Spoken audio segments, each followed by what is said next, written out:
Book supernatural, इसका हिंदी में अनुवाद है अलौकिक। अध्याय 46। ह्यूस्टन में स्वर्गदूत की तस्वीर लिया जाना 1950।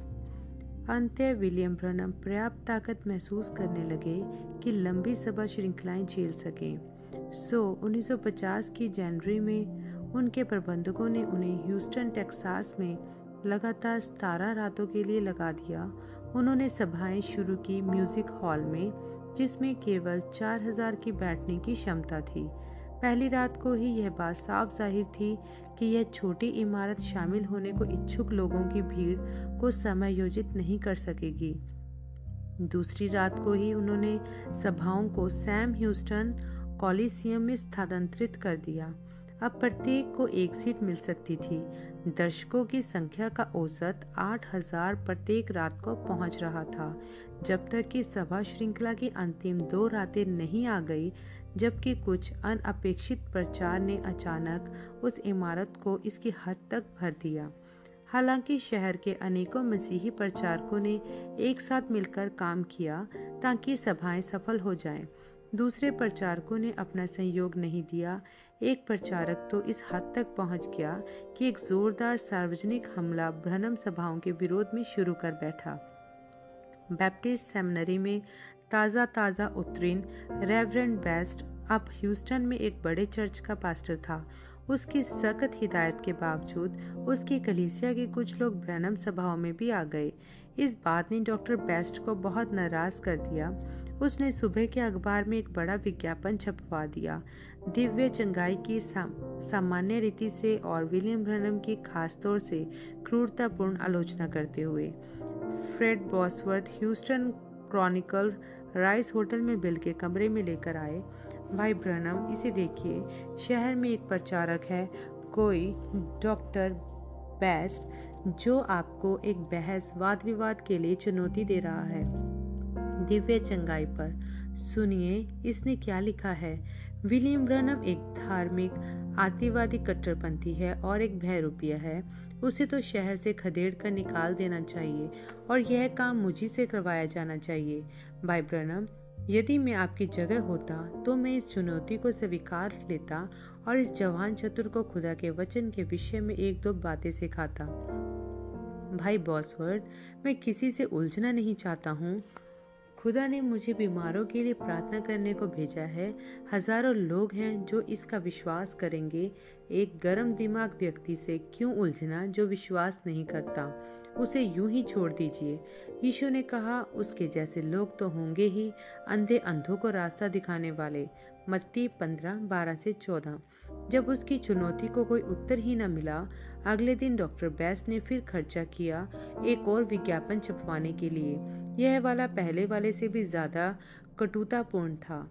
फ्रेंड बॉसवर्थ पैर पटकते हुए बिल के कमरे पर पहुंचे, अखबार को बिस्तर पर फेंका और बोले, आपको विश्वास नहीं होगा कि उस पादरी ने आपके लिए आज क्या बोला है।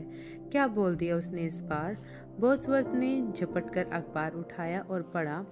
विलियम ब्रनम सत्य से डरता है। वह डरता है कि दिव्य चंगाई वाली उसकी शिक्षा की जांच खुदा के वचन से किए जाने से। जब वास्तविक सुसमाचार उसके सामने रखा गया तो उसे इस मुद्दे पर वाद विवाद करने में शर्म आ रही है, क्योंकि यह उसकी गलती का पर्दाफाश कर देगा। वह गरीबों और अशिक्षितों को अपनी मनोविज्ञान और अंधविश्वास की दुष्टतापूर्ण मेल के द्वारा धोखा देने में संतुष्ट है। बॉसवर्थ ने अखबार वापस बिस्तरे पर फेंक दिया। भाई ब्रनम, उसे इस तरह खुदा के वचन को नीचा ना दिखाने दीजिए। उसकी चुनौती को स्वीकार लीजिए। भाई बॉसवर्थ, बिल ने कहा, अभी भी अशुद्ध अवस्था में लगभग 9000 लोग रोज रात को सभा में आ रहे हैं और उनमें से लगभग 7000 प्रार्थना करवाते हैं।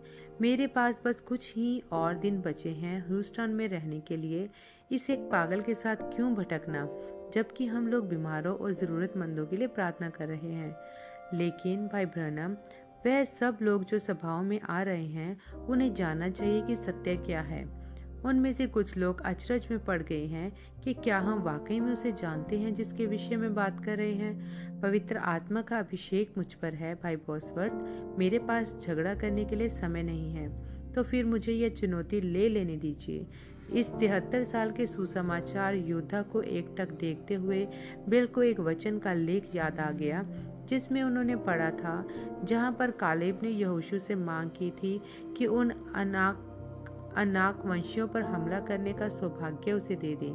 यह कहते हुए, मैं आज 85 वर्ष का हूँ और मैं अभी भी उतना ही ताकतवर आदमी हूँ जितना कि मैं तब था जब मूसा ने मुझे कनान देश का भेद लेने भेजा था।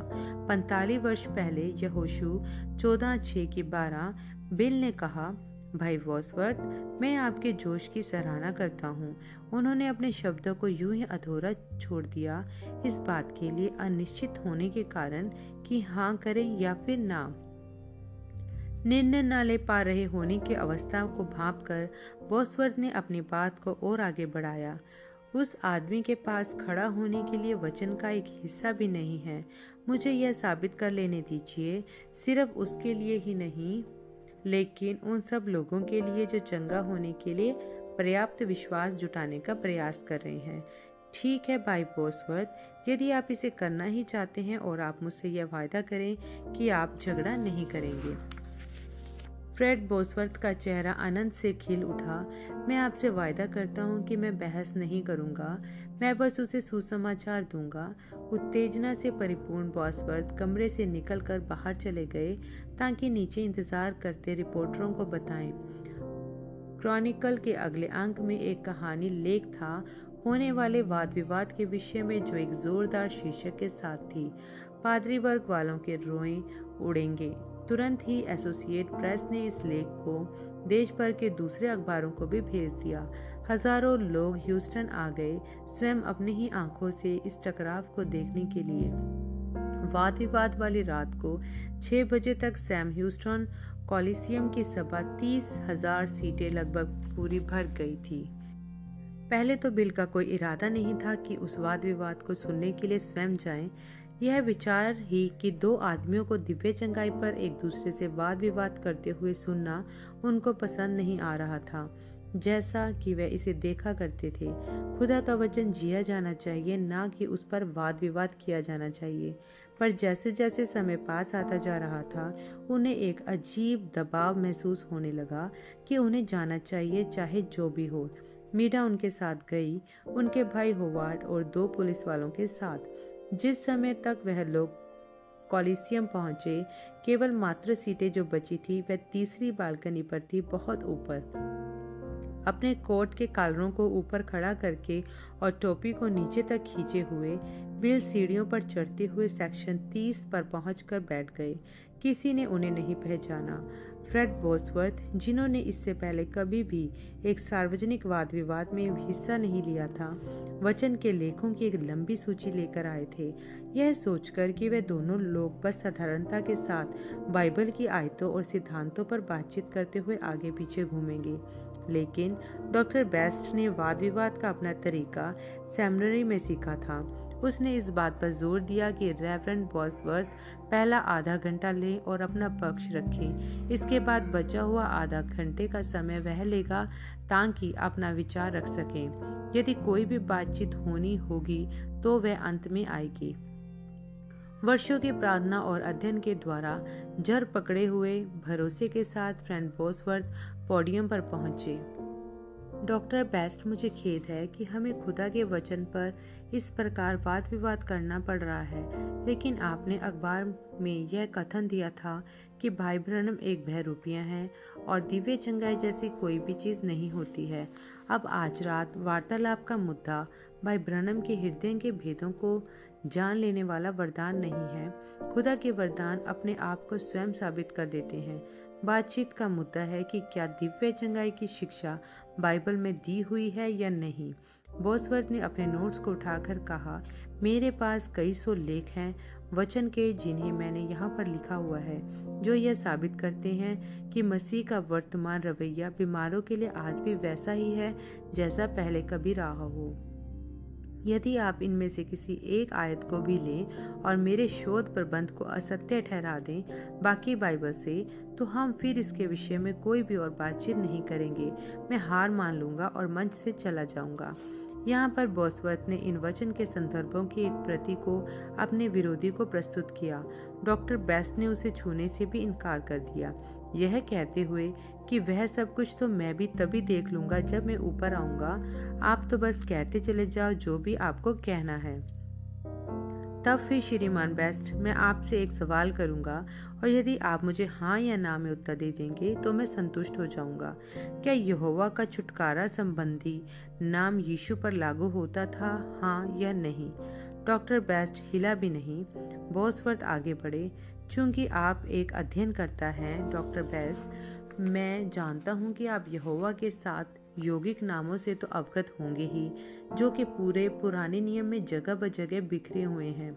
हालांकि मैं अपने श्रोताओं के लिए उन्हें जल्दी से दोहराई देता हूँ। मेरी स्कोफील्ड रेफरेंस बाइबल के पृष्ठ संख्या 6 व 7 डॉक्टर स्कोफील्ड अपने पद टिप्पणी में लिखते हैं, यहोवा स्पष्ट रूप से खुदा का छुटकारा संबंधित नाम है और इसका अर्थ है स्वयं जीवित रहने वाला वह एकमात्र जो स्वयं को जाहिर करता है। मनुष्य के साथ अपने छुटकारे संबंधी रिश्ते में यहोवा के साथ यौगिक नाम है जो उसे ऐसे जाहिर करते हैं कि वह मनुष्य की हर जरूरत को उसकी गिरी हुई अवस्था में अंत तक पूरा करता है। श्रीमान स्कोफील्ड इन 7 यौगिक नामों की सूची देते हैं। यहोवा यिरे प्रभु स्वयं ही अपने लिए एक बलिदान प्रदान करेगा। उत्पत्ति 22:14। यहोवा राफा प्रभु हमारा चंगा करता। निर्गमन 15:26। यहोवा निसी प्रभु हमारा झंडा पताका। निर्गमन 17:15। यहोवा शालोम प्रभु हमारी शांति। न्यायों 6:24। यहोवा राह प्रभु मेरा चरवाहा। भजन संहिता 23:1। यहोवा सिदकनु प्रभु हमारी धार्मिकता। यिर्मयाह 23:6। यहोवा शम्मा प्रभु जो उपस्थित मौजूद है। यहेजकेल 48:35। मैं एक बार अपने सवाल को आपके सामने रखूंगा डॉक्टर बेस्ट, क्या यहोवा का छुटकारा संबंधी नाम यीशु पर लागू होता था? डॉक्टर बेस्ट ने अपनी सीट में सिर्फ अपना पहलू बदला लेकिन बोला कुछ नहीं। क्यों श्रीमान बेस्ट, मुझे आश्चर्य हो रहा है कि आप उत्तर नहीं दे रहे हैं। यह अब तक का सबसे कमजोर वाद विवाद है जो मैंने किया हो। क्या ऐसा इसलिए है कि आप मेरी बात समझ रहे हैं? यदि यहोवा यिरे नाम यीशु पर लागू होता है और प्रत्येक मसीही इसे स्वीकारेगा कि यह होता है, तो फिर यहोवा राफा भी लागू होगा। यदि यीशु हमारे लिए खुदा के द्वारा प्रदान किया गया बलिदान थे ताकि हमें हमारे पापों से बचा लें, तो फिर वे हमारे चंगा करता भी हैं। आप इसके विषय में क्या कहते हैं श्रीमान बेस्ट? मैं उस सब को तभी देख लूंगा जब मैं वहां ऊपर आऊंगा। बस अपने समय का इस्तेमाल कर लो। अगले 20 मिनटों तक रेवरेंड बॉसवर्थ ने उतने चंगाई वाले वचन के लेखों का उल्लेख किया जितना समय उनको दिया गया था, समझाते और उन सबको एक साथ के बुनकर जोड़कर सत्य की भरोसा करने लायक ओढ़नी बना दी। उन्होंने जिन आयतों का उल्लेख किया वे ऐसों में से थी जैसे मैं तुम्हारा प्रभु हूँ जो तुझे चंगा करता हूँ। निर्गमन 15:26 जो तेरी सारी बीमारियों को चंगा करता है। भजन संहिता 103:3 जब संध्या हुई तब वे उसके पास बहुत से लोगों को लाए जिनमें दुष्ट आत्माएं थी और उसने उन आत्माओं को अपने वचन से निकाल दिया और सब बीमारों को चंगा किया, ताकि जो वचन यशायाह भविष्यद्वक्ता के द्वारा कहा गया था वह पूरा हो कि उसने आप हमारी दुर्बलताओं को ले लिया और हमारी बीमारियों को उठा लिया। मत्ती 8:16-17। और यीशु सब नगरों और गांवों में फिरता रहा और उनकी सभाओं में उपदेश करता और राज्य का सुसमाचार प्रचार करता और हर प्रकार की बीमारी और दुर्बलता को दूर करता रहा। मत्ती 9:35। और जहाँ कहीं वह गया, गांवों में, नगरों में और बस्तियों में वह जाता था, तो लोग बीमारों को बाजारों में रखकर उससे विनती करते थे कि वह उन्हें अपने वस्त्र का आंचल ही छू लेने दे, और जितने उसे छूते थे सब चंगे हो जाते थे। मरकुस 6:56।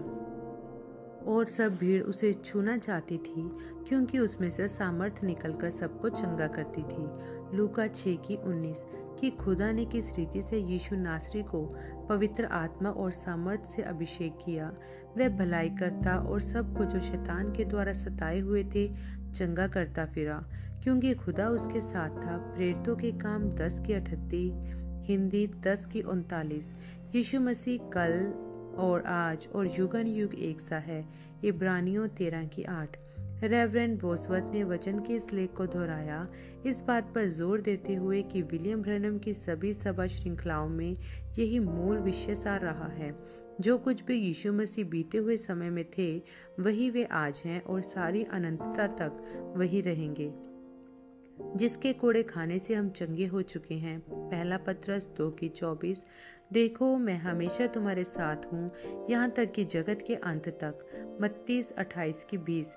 विश्वास करने वालों के लिए चिन्ह होंगे कि वे मेरे नाम से दुष्ट आत्माओं को निकालेंगे, वे बीमारों पर हाथ रखेंगे और वे चंगे हो जाएंगे। मरकुस 16 से 17। और विश्वास की प्रार्थना बीमार को बचा लेगी और प्रभु उसे उठा खड़ा करेंगे। याकूब 5 की 15। जो कुछ तुम्हारी इच्छा हो जब तुम प्रार्थना करो तो विश्वास करो कि तुम्हें मिल जाएगा और तुम्हारे लिए हो जाएगा। मरकुस 11 की 24। यीशु ने उससे कहा, यदि तू विश्वास कर सके तो विश्वास करने वाले के लिए सब कुछ संभव होता है। मरकुस 9 की 23। जब तक उनका आधा घंटा समाप्त हुआ, रेवरेंड बोसवर्थ बस उन वचनालेखों का एक छोटा हिस्सा ही रख पाए थे जो वह लिखकर लाए थे, लेकिन सुनने वालों को यह समझ में आ चुका था, उद्धारकर्ता यीशु मसीह ही चंगा करता यीशु मसीह भी हैं। अब समय था डॉक्टर बेस्ट का कि उस विश्वास को चुनौती दे। डॉक्टर बेस्ट ने शुरू किया। पहला कुरिन्थियों 15 के 7। मुर्दों का जी उठना भी ऐसा ही है। शरीर नाशमान दशा में बोया जाता है और अविनाशी रूप में जी उठता है। वह निर्बलता के साथ बोया जाता है और सामर्थ्य के साथ जी उठता है। सो जब यह नाशमान अविनाश को पहन लेगा और यह मरणहार अमरता को पहन लेगा, तब वह वचन जो लिखा है पूरा हो जाएगा कि जय ने मृत्यु को निगल लिया।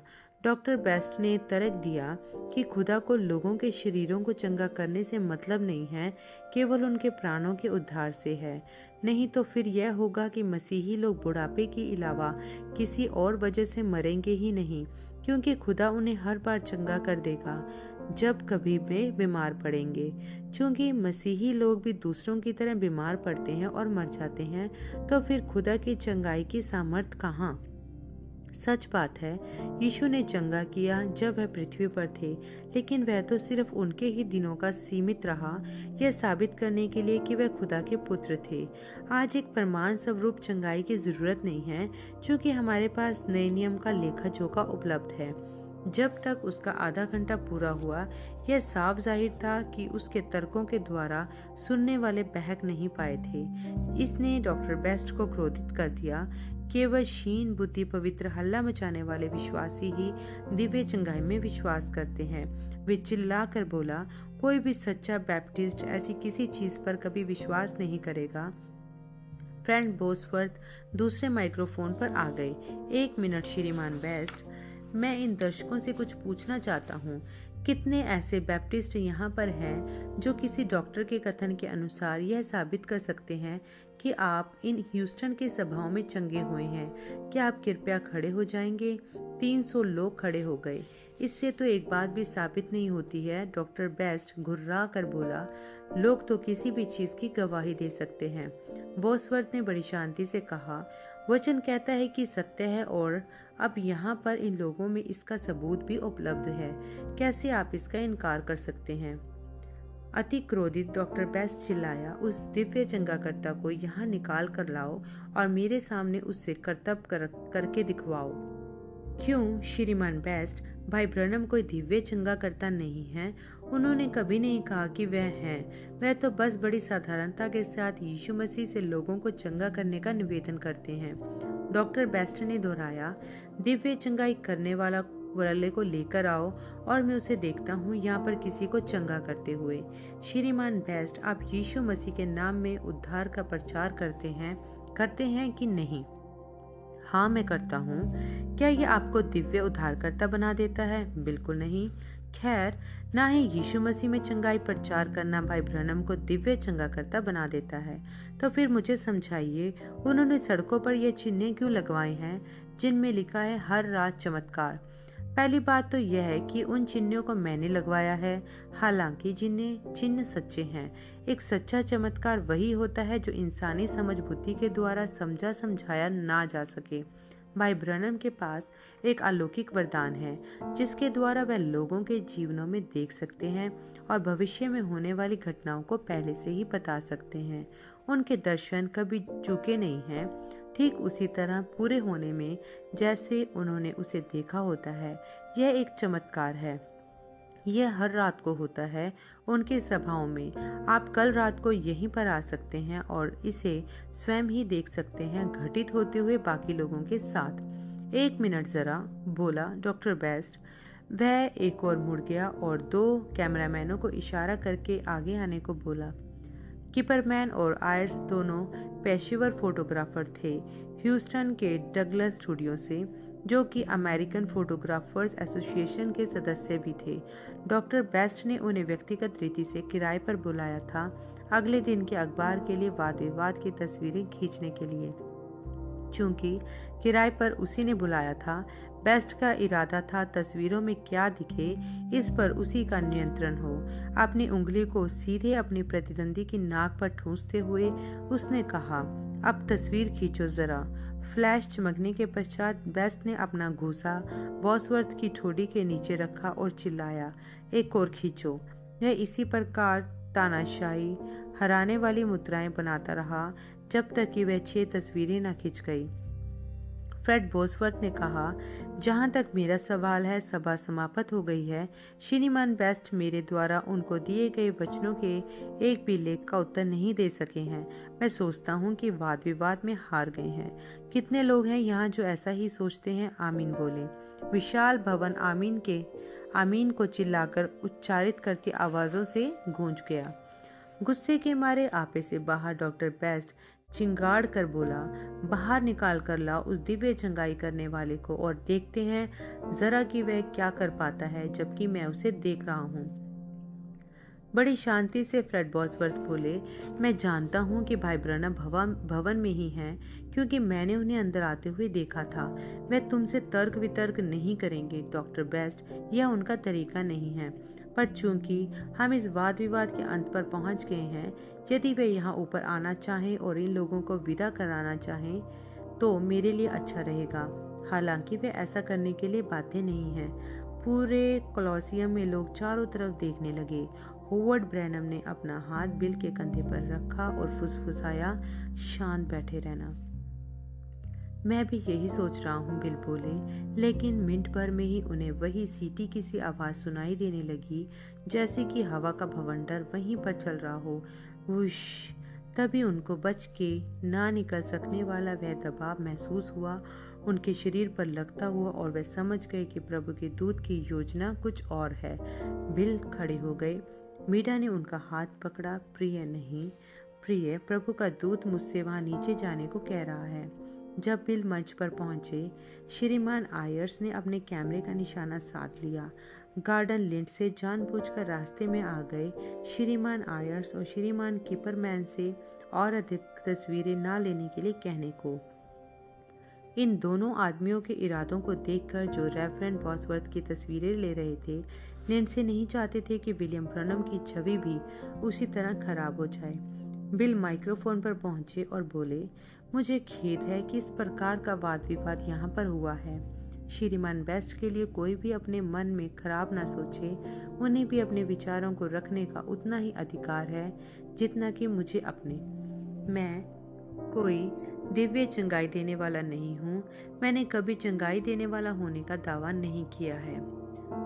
यीशु मसीह ही एकमात्र दिव्य चंगाई देने वाले हैं। लेकिन मैं ये जरूर कहूँगा, जिस दिन मैं पैदा हुआ था कुछ अलौकिक घटित हुआ था। यह एक लट्ठों से बना कैबिन, एक कमरे वाला घर था जो कैंटकी के बीहड़ जंगलों में था। उस पुरानी झोपड़ी में तो फर्श भी नहीं था, ना खिड़की थी, केवल एक शटर था दरवाजे में ही जो आंख की ऊंचाई पर बना हुआ था। मेरे पैदा होने के कुछ ही मिनट पश्चात लगभग सुबह के 5 बजे उन्होंने उस शटर को खोला और एक ज्योतिपुंज अंदर प्रवेश कर गया। उस पलंग के ऊपर चक्कर लगाने लगा जहां पर मैं और मेरी मां लेटे हुए थे। तभी से मैंने जाना है कि यह खुदा का दूत है, क्योंकि यह मेरे जीवन भर मेरे साथ साथ ही बना रहा है। यह एक ज्योतिपुंज के रूप में सभाओं में आता है और तभी मैं फिर किसी व्यक्ति के विषय में कुछ देखने लगता हूँ, कभी उनके अतीत में और कभी उनके भविष्य में। मैं चुनौती देता हूँ कि कहीं भी कोई भी हो जो मुझे यह बता सके कि एक बार भी मैंने कोई कथन बोला हो प्रभु के नाम में जो सटीकता से वैसा ही सत्य साबित ना हुआ हो जैसे वह बोला गया था। खुदा सत्य है और उनका गलती से कोई लेना देना नहीं है। यदि मैं सत्य की गवाही देता हूँ तो खुदा मेरी गवाही देंगे। बिल को फिर वही आवाज सुनाई दी, वूश, उससे ज्यादा जोर से जितनी उन्होंने इससे पहले सुनी थी। ऊपर देखा तो उन्होंने देखा कि वही अलौकिक ज्योतिपुंज ऊपर तीसरी बालकनी में सेक्शन 30 पर हवा में लटका स्थिर था, ठीक वही जगह जहां वे अभी भी कुछ ही देर पहले बैठे हुए थे। जैसे ही उन्होंने उसे देखा वह ज्योतिपुंज उन पर आ गया। पूरे भवन में एक चुप्पी छा गई। दर्शकों को महसूस हो गया कि कुछ असामान्य घटित हो रहा है। कुछ लोगों ने सोचा कि उन्हें एक खास आवाज सुनाई दी है। दूसरों को चक्रीनुमा ज्योतिपुंज दिखाई दिया, जैसे कि एक छोटी सी आकाशगंगा जो बालकनी से घूमती हुई नीचे आ रही थी। यह इतनी तेजी से हुआ कि उन्होंने उसे देखा था। उन लोगों को लगा कि उनकी आंखों ने उनके साथ चाल खेली है। ज्योतिपुंज मंच की ओर नीचे उतरता चला गया और विलियम ब्रनम के सिर के ठीक ऊपर आकर ठहर गया। ठीक उसी पल श्रीमान आयर्स कूद कर सामने आ गए और अपने कैमरे से एक तस्वीर खींच ली। उसकी तेज फ्लैश की एक चमक से दर्शकों की आंखें पल भर के लिए चौंधिया गई कर अंधी हो गई। जब तक उनकी आंखें दोबारा संभली वह रहस्यमय ज्योति जा चुकी थी। अपने स्टूडियो वापस लौट कर जाने वाले रास्ते पर दोनों फोटोग्राफर उस अजीब अद्भुत घटना पर चर्चा करने लगे। आयर्स ने अपने सहयोगी से पूछा, तुम इसके बारे में क्या सोचते हो? किपरमैन ने कंधे उचकाए। मैं एक यहूदी हूँ, मैं मसीहत के बारे में ज़्यादा नहीं जानता हूँ। मैं एक कैथोलिक हूँ, आयर्स ने कहा, और हमें सिखाया गया था कि आश्चर्य कर्म घटित हो सकते हैं, लेकिन उन्हें रोमन कैथोलिक चर्च के माध्यम से ही आने चाहिए, यदि खुदा की ओर से हो तो। मैं इस पर विश्वास किया करता था, लेकिन अब मैं नहीं जानता। पिछले कुछ दिनों में मैंने बहुत आश्चर्यजनक चीज़ें देख ली हैं। हो सकता है कि यहाँ पर कुछ चल रहा है जो मेरी समझ से परे है। हो सकता है कि मैं ब्रनम के लिए कुछ ज़्यादा ही आलोचनाप्रद हूँ। तुमने वैसे उसकी काफ़ी ज़ोरदार आलोचना की है। खैर, मैं समझा था कि उसने उस अपाहिज सिपाही को सम्मोहित कर लिया था उस रात को। और भला कैसे एक आदमी जिसकी रीढ़ की हड्डी टूट चुकी हो खड़ा होकर चल सकता है? किपरमैन ने फिर कंधे उचकाए। मैं नहीं बता सकता। मैं तो इसके बारे में एक चीज़ भी नहीं जानता हूँ। स्टूडियो पहुंचने के बाद आयर्स ने कहा, सबसे पहली चीज़ जो मैं इस फिल्म को बनाना शुरू कर दूं ज़रा। श्रीमान बेस्ट कुछ बड़ी साफ सुथरी चमकदार तस्वीरें चाहते हैं कल के अखबार के लिए। मैं थक गया हूँ, किपरमैन ने कहा। मैं सोचता हूँ कि मैं सीढ़ियों से ऊपर जाता हूँ और थोड़ी देर लेट लेता हूँ। श्रीमान आयर्स डार्क रूम में चले गए, दरवाज़ा बंद किया और कुशल उंगलियों से उस फिल्म को विकसित करने लगे। जब उन्होंने प्रक्रिया को पूरा कर दिया, उन्होंने बत्ती जलाई और अपनी नेगेटिव को देखा। उनके यह देखकर आश्चर्य हुआ कि वह खाली था। उसी प्रकार दूसरी और तीसरी फोटो में भी। बड़ी अजीब बात है, वे अक्सर अपने कैमरे में इसी ब्रांड कंपनी की फिल्म का ही इस्तेमाल करते थे और ऐसा पहला कभी नहीं हुआ था। क्या गड़बड़ हो गई हो सकती है भला? उन्होंने चौथी, पांचवी और छठी फ्रेम को भी देखा। वे सब भी खाली थे, लेकिन जब उन्होंने सातवीं और आखिरी नेगेटिव को देखा, वहां था वह। आयर्स चीख कर पीछे हट गया। एक तीव्र पीड़ा उसके सीने में जल उठी, ऐसी जैसे कि उसे दिल का दौरा पड़ रहा हो। बुरी तरह कांपते और हाँफते हुए वह बाहर हॉल की ओर दौड़ गया और अपने जोड़ीदार को चिल्लाकर बुलाने लगा। टेड किपरमैन दौड़ता हुआ आया। क्या बात है? इसे देखो जरा। उसने नेगेटिव की ओर इशारा किया। यह सत्य है टेड, कैमरा झूठ नहीं बोल सकता। अगले 10 मिनटों में इन दोनों फोटोग्राफरों ने नेगेटिव से कई और प्रतियां बना ली। तस्वीर में विलियम ब्रनम के बाईं ओर का पहलू दिखाई पड़ रहा था, जो कि एक गहरे रंग का सूट पहने हुए था और पुलपिट पर टेक लगाकर खड़ा हुआ था। उनके दाहिने हाथ में उन्होंने एक पर्चा थमा हुआ था, जबकि उस हाथ को उन्होंने पुलपिट पर स्थिर रखा हुआ था। तस्वीर की बाईं ओर वो माइक्रोफोन सुसमाचार प्रचारक की ओर झुके हुए थे, कुछ ऐसे जैसे कि उनके शब्दों को लेकर बड़ा देने को आतुर हों। हालांकि इस खास पल में वह कुछ बोल नहीं रहे थे। उनका मुंह बंद था, उनका चेहरा शांत था। उनके चेहरे के भाव गहरे रंग की पृष्ठभूमि की तुलना में एकदम फर्क दिखाई पड़ रहे थे। उनके गंजे सिर की रूपरेखा जाहिर करते हुए उनकी नाक और होठों के बीच लंबवत सिलवट ठोड़ी पर नन्हा सा गड्ढा और उनकी गहराई में स्थित आंखें तीव्रता के साथ दर्शकों को निहार रही थी। लेकिन तस्वीर का चौंकाने वाला हिस्सा, वह हिस्सा जिसके कारण दोनों फोटोग्राफर कांपने लगे थे, वह था एक लंबी पतली ज्योति की लकीर जो कि तस्वीर की ऊपरी दाहिनी कोने में टेढ़ी सी स्थित थी। क्या यह हो सकती है? क्या यह वास्तव में वही रहस्यमयी आग हो सकती है जिसे उन्होंने बालकनी से नीचे उतरते हुए देखा था? किपरमैन ने उस लकीर को करीब से अध्ययन किया। उसके किनारे साफ रीति से दिखाई नहीं पड़ रहे थे। यह बात स्वयं ही अपने आप में अजीब थी। प्रत्येक रेखा तस्वीर में साफ रीति से दिखाई पड़ रही थी, लेकिन इस लकीर के किनारे धुंधले थे, ऐसे जैसे कि एक ज्योति इतनी तेज गति के साथ चमक रही हो कि कैमरा एक ही स्थिति में उसके प्रकाश की लकीरों को पकड़ ही नहीं पाया हो। वह प्रकाशपुंज विलियम ब्रनम के सिर के ऊपर एक प्रभाव मंडल स्वरूप स्थिर था। वह खुदा के हाथ जैसा प्रतीत होता था। इस बात को समझते हुए कि उनके पास एक अनमोल चीज है, दोनों आदमी सीधे राइस होटल की ओर बड़ी तेजी से निकल गए, जहां बिल ठहरे हुए थे। बड़ी मिन्नतों के बावजूद वे इस संदेश को सुरक्षा कर्मियों से आगे पहुंचाने में नाकाम रहे, जो कि सुसमाचार प्रचारक की एकांतता की सुरक्षा कर रहे थे। सो वे गाड़ी से हवाई अड्डे पर पहुंच गए और उस रात 11 बजे तक वह नेगेटिव वाशिंगटन डीसी के लिए रवाना हो चुका था, कॉपीराइट करा दिए जाने के लिए। अगले दिन किसी व्यक्ति ने बिल को उसी तस्वीर की प्रति दिखाई। उन्हें सम्मानित होने की अनुभूति हुई। रात बरात उन्हें वही आत्मा की लो अपनी सभाओं में दिखाई दी और उन्होंने अपने सुनने वालों को उसके बारे में बताया। खुदा इस तस्वीर के द्वारा उनकी गवाही की पुष्टि कर रहे थे। फ्रेड बोसवर्थ ने प्रत्येक को याद दिलाया कि यह पहली बार नहीं था जबकि आग के स्तून की तस्वीर बिल की सभाओं में खींची गई हो। पहले हर बार आलोचकों ने उस तस्वीरों का अविनाश किया था। इस बार भला क्या कुछ फर्क हो सकता है? गार्डन लिंडसे ने प्रण कर लिया कि इस बार मामला फर्क ही होगा। डगलस स्टूडियो की सहमति प्राप्त करके लिंडसे ने इंतजाम किया कि नेगेटिव को जॉर्ज जे लेसी के द्वारा परीक्षण करवाया जाए, जो कि एक निजी जांचकर्ता था और उसे अक्सर FBI के द्वारा किराए पर लिया जाता था, सवालिया कागजातों की जांच करने के लिए। लेसी ने नेगेटिव लिया और 2 दिनों तक उसे उस प्रत्येक वैज्ञानिक परीक्षण से गुजारा जो उपलब्ध था।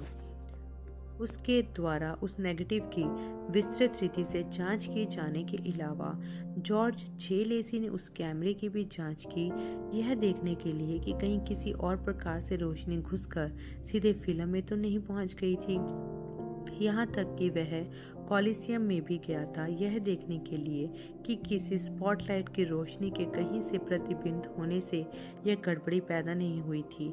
कुछ दिनों के पश्चात श्रीमान लेसी ने एक पत्रकार वार्ता बुलवाई।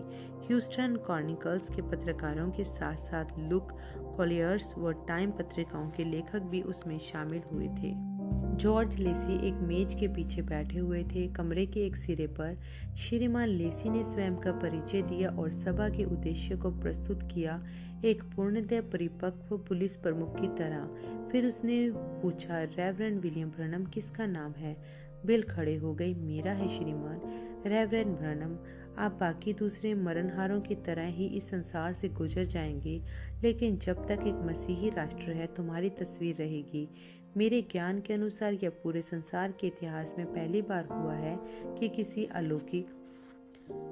अलौकिक जीव की तस्वीर खींची गई हो और वैज्ञानिक रीति से पुष्टि करती की गई हो। जहाँ तक मेरा सवाल है, मैं भी आपका आलोचक ही रहा हूँ। मैंने पत्रिकाओं में आपकी सभाओं के बारे में पढ़ा है और बड़े ही संदेहास्पद कानों से आपके एक स्वर्गदूत के दावे के विषय में सुना है।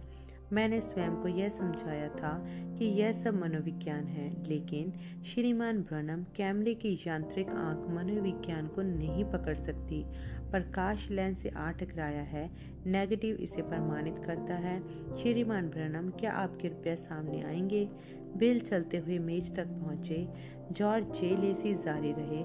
अविश्वासी के द्वारा यह अक्सर कहा जाता है कि एक अलौकिक खुदा का कोई प्रमाण नहीं है। वह दिन अब बीत चुके हैं, रेवरेंड ब्रनम, यह है वह नेगेटिव। बिल ने अपना सिर झुकाया। यह मेरा नहीं है। जहाँ तक मैं जानता हूँ, इसका कॉपीराइट अमेरिकन फोटोग्राफर्स एसोसिएशन के पास है। जॉर्ज लेसी ने अपना आश्चर्य व्यक्त किया। रेवरेंड ब्रनम, आप उस तस्वीर के अपने वास्तविक मूल्य तक आप पहुँचने को देखने के लिए जीवित नहीं रहने वाले हैं, क्योंकि वाचा के प्रभाव में आने से पहले वाचा का बांधने वाला हमेशा गुजर चुका होता है। किसी दिन यह तस्वीर देश के प्रत्येक घरेलू सामान की दुकान पर बिकेगी। लेकिन क्या आप ठीक अभी इसका मूल्य समझते हैं? यदि मैं अनुमान लगाऊं, तो मैं इसकी कीमत कहीं $100,000 के ऊपर लगाना शुरू करूंगा। श्रीमान, मेरे लिए तो इसका मूल्य जिंदगी है। यदि यीशु मसीह मेरे प्रभु ने मेरे विषय में इतना पर्याप्त सोचा कि नीचे उतर कर आए और अपनी तस्वीर मेरे साथ खिंचवाई, तो मैं उनसे इसको बाजारों बना देने के लिहाज से बहुत ज़्यादा प्यार करता हूँ। डगलस स्टूडियो ने यह तस्वीर ली थी, वही इसका वितरण करे। मेरा इससे कोई सरोकार नहीं होगा। एकमात्र चीज़ जो मैं चाहता हूँ वह यह है कि वह इसे पर्याप्त कम कीमत पर बेचें कि गरीब लोग भी चाहें तो अपने लिए एक प्रति खरीद सकें। हम ऐसा ही करेंगे, टेड किपरमैन ने कहा जब वह नेगेटिव को लेने के लिए आगे आए। लेकिन मेरी चिंता विषय यह है कि हम यह साबित कैसे करेंगे कि यह तस्वीर असली है। श्रीमान लेसी ने कहा, मैं अपनी रिपोर्ट की एक फोटोकॉपी आपको दे सकता हूँ, जिसकी आप और प्रतियां बनाकर प्रत्येक तस्वीर के साथ जोड़ सकते हैं जो बिके। बिल ने रिपोर्ट पढ़ी। जॉर्ज जे लेसी, सवालिया दस्तावेजों के जांचकर्ता, शेल बिल्डिंग, ह्यूस्टन, टेक्सास, जनवरी 29, 1950। रिपोर्ट व मशवरा सवालिया नेगेटिव, जनवरी 28, 1950 को रेवरेंड गार्डन लिंडसे के निवेदन पर, जो कि जेफरसनविल इंडियाना के रेवरेंड विलियम ब्रनम का प्रतिनिधित्व कर रहे थे, मुझे इसी शहर में 1610 रस्क एवेन्यू के डगलस स्टूडियो के द्वारा एक 4x5 इंच की इस्तेमाल की जा चुकी और विकसित की जा चुकी एक फोटोग्राफिक फिल्म प्राप्त हुई थी। यह फिल्म तथाकथित रूप से डगलस स्टूडियो के द्वारा रेवरेंड विलियम ब्रनम की तस्वीर खींचकर बनाई गई थी, इसी शहर के सैम ह्यूस्टन कॉलिसियम में। जनवरी 1950 के अंतिम भाग में उनके यहाँ आने के दौरान निवेदन रेवरेंड लिंडसे का निवेदन था कि मैं उपयुक्त नेगेटिव की वैज्ञानिक जांच करूं। उनका यह निवेदन था कि मैं पता लगाऊं यदि यह संभव हो कि मेरी राय के अनुसार यह नेगेटिव दोबारा छुआ गया है या इस पर डॉक्टरी की गई है किसी भी प्रकार से या नहीं। फिल्म के विकसित किए जाते समय, जिसके कारण प्रकाश की एक लकीर रेवरेंड ब्रनम के सिर के ऊपर प्रभाव मंडल स्वरूप स्थित दिखाई पड़ रही है। जांच परीक्षण एक बाहरी और सूक्ष्म जांच व अध्ययन फिल्म की दोनों तरफ की पूरी सतहों पर किया गया है, जो कि ईस्टमैन कोडेक सेफ्टी फिल्म थी। फिल्म की दोनों पहलुओं की जांच फिल्टर किए हुए अल्ट्रावायलेट प्रकाश के नीचे की गई और वह फिल्म के इंफ्रारेड फोटोग्राफ बनाए गए। मेंबर अमेरिकन सोसाइटी ऑफ कन्वेंस्ड डॉक्यूमेंट्स इंगमेंस रिपोर्ट एवं मशवरा राय, पेज 2, जनवरी 29, 1950। सूक्ष्म जांच ने इस बात को जाहिर नहीं किया कि फिल्म किसी भी जगह पर दोबारा छुई गई है, चाहे कोई भी तरीका क्यों न हो जिसका इस्तेमाल व्यावसायिक रीति से किया जाता है। साथ ही साथ सूक्ष्म जांच ने इस बात को भी प्रकट नहीं किया है कि जिस रोशनी की लकीर पर सवाल उठाया गया है उसके आसपास चारों ओर के रासायनिक पायस को छेड़ा गया है। पराबैंगनी प्रकाश की जांच ने भी किसी बाहरी तत्व या फिर नेगेटिव के किसी भी और किसी रासायनिक प्रक्रिया के होने को प्रकट नहीं किया है जिसके कारण प्रकाश की वह लकीर बनी हो। नेगेटिव के विकसित होने की प्रक्रिया के समय अवरक्त फोटोग्राफ भी ऐसा कुछ जाहिर नहीं करता जो इस बात की ओर इशारा करे कि फिल्म के साथ दोबारा कोई छेड़छाड़ की गई है। जांच ऐसी किसी भी चीज़ को प्रकट नहीं करती है जो इस बात की ओर इशारा करे कि सवाल या नेगेटिव एक सम्मिश्रित नेगेटिव है या ऐसा नेगेटिव है जिस पर 2 बार तस्वीर खींच गई हो। कुछ भी ऐसा नहीं पाया गया जो यह जाहिर करे कि रोशनी की वह लकीर जिस पर सवार है वह विकसित किए जाने की प्रक्रिया के दौरान बनी हो। ना ही कुछ ऐसी चीज़ पाई गई है जो यह इशारा करे कि वह सामान्य और जाने पहचाने तरीके से हटकर किसी प्रक्रिया से विकसित की गई हो। सुर्खियों की तुलनात्मक घनत्वों में भी कुछ ऐसा नहीं पाया गया जो सामंजस्य में न हो। राय ऊपर वर्णित जांच व अध्ययन के आधार पर मैं पक्की तौर से यह राय रखता हूँ कि जो नेगेटिव जांच के लिए दिया गया था उसके साथ कोई छेड़छाड़ नहीं की गई है, ना ही वह कोई सम्मिश्रित या 2 बार इस्तेमाल किया हुआ नेगेटिव है। आगे मैं पक्की तौर से यह राय रखता हूँ कि प्रकाश की जो लकीर सिर के ऊपर एक प्रभम मंडल स्वरूप दिखाई पड़ रही है वह प्रकाश के नेगेटिव तक पहुँचने के कारण बनी है। सम्मान सहित प्रस्तुत जॉर्ज जे लेसी। बिल को बड़ा संतोष महसूस हुआ और इससे बड़ा प्रमाण क्या प्रस्तुत किया जा सकता था। लोग या तो इसका विश्वास करेंगे या फिर अविश्वास करेंगे अपने निर्णय के अनुसार अपने फायदे या नुकसान के लिए, इस बात के आधार पर कि वे क्या विश्वास करना चुनते हैं। कई हफ्तों तक प्रत्येक सभा श्रृंखला के पश्चात गवाहियां बिल के कार्यालय में आती रही। जेफरसनविल में उन लोगों की एक और से जिन्होंने उनकी सभाओं से चंगाई प्राप्त की थी। इस बार ह्यूस्टन टेक्सास के पश्चात कई लोगों ने जिक्र किया। बिल के सिर के चारों ओर एक खास ज्योति को देखे होने के बाद विवाद वाली रात को एक खास पत्र आया श्रीमान बैकर की ओर से, जो क्लीवलैंड टेक्सास में एक सेल्समैन थे जो पीड़ित थे पेट में बड़े ही उग्र रोग से। हालांकि वे शुरुआत में तो दिव्य चंगाई में विश्वास नहीं करते थे, उसकी पत्नी ने उसे ब्रैनम बेदारी सभा में आने को मना लिया था। वे उस वाद विवाद वाली रात को पहुंचे थे। उसने लिखा था, मैंने रेवरेंड ब्रैनम के सिर के चारों ओर एक प्रकाश पुंज को देखा था जब वे वाद विवाद के पश्चात मंच पर आकर खड़े हुए थे। वह कोई रोशनी का बल्लभ नहीं था, वे उनके सिर के ऊपर एक प्रभा मंडल जैसा अधिक था। जब बिल ने वेदी पर पुकार दी, श्रीमान बैंकर खड़े हुए और अपने जीवन को यीशु मसीह को सौंप दिया। उन्होंने आखिरी रात की सभा में शिरकत की और एक प्रार्थना कार्ड प्राप्त कर लिया, लेकिन उनकी संख्या पुकारी नहीं गई थी। इसके बावजूद भी उनके पेट की समस्या समाप्त हो गई थी।